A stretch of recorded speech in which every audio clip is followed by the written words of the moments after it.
Sostanzialmente abbiamo individuato la persona che materialmente ha con la vernice spray imbrattato il muro e il selciato, e tutti coloro che direttamente o indirettamente hanno contribuito passandosi le bombolette piuttosto che addirittura indicando come andava scritto. Quindi c'è stata chiaramente una collaborazione. Complessivamente sono 4 minorenni e un maggiorenne.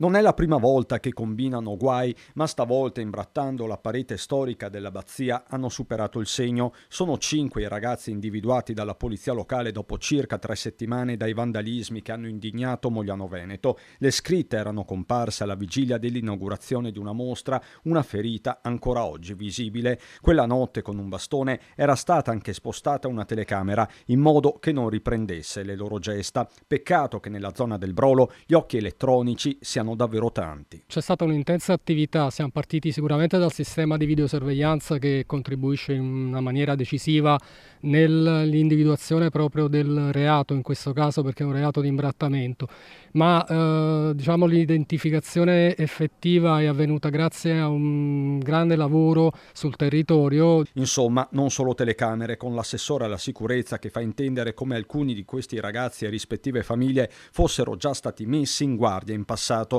Si tratta di soggetti italiani per lo più di seconda generazione, ora si cambia approccio. La tolleranza è zero. Questa amministrazione ha messo in piedi tutta una serie di iniziative proprio per contrastare questi fenomeni con operatori di strada, incontri con i genitori, incontri all'interno delle scuole. Se poi c'è chi ancora si ostina a creare dei danni al patrimonio pubblico, deve sapere che noi andremo fino in fondo, come è stato fatto questa volta, anche questa volta dalle forze dell'ordine che hanno individuato i responsabili, e il tutto deve essere pagato da chi ha recato il danno.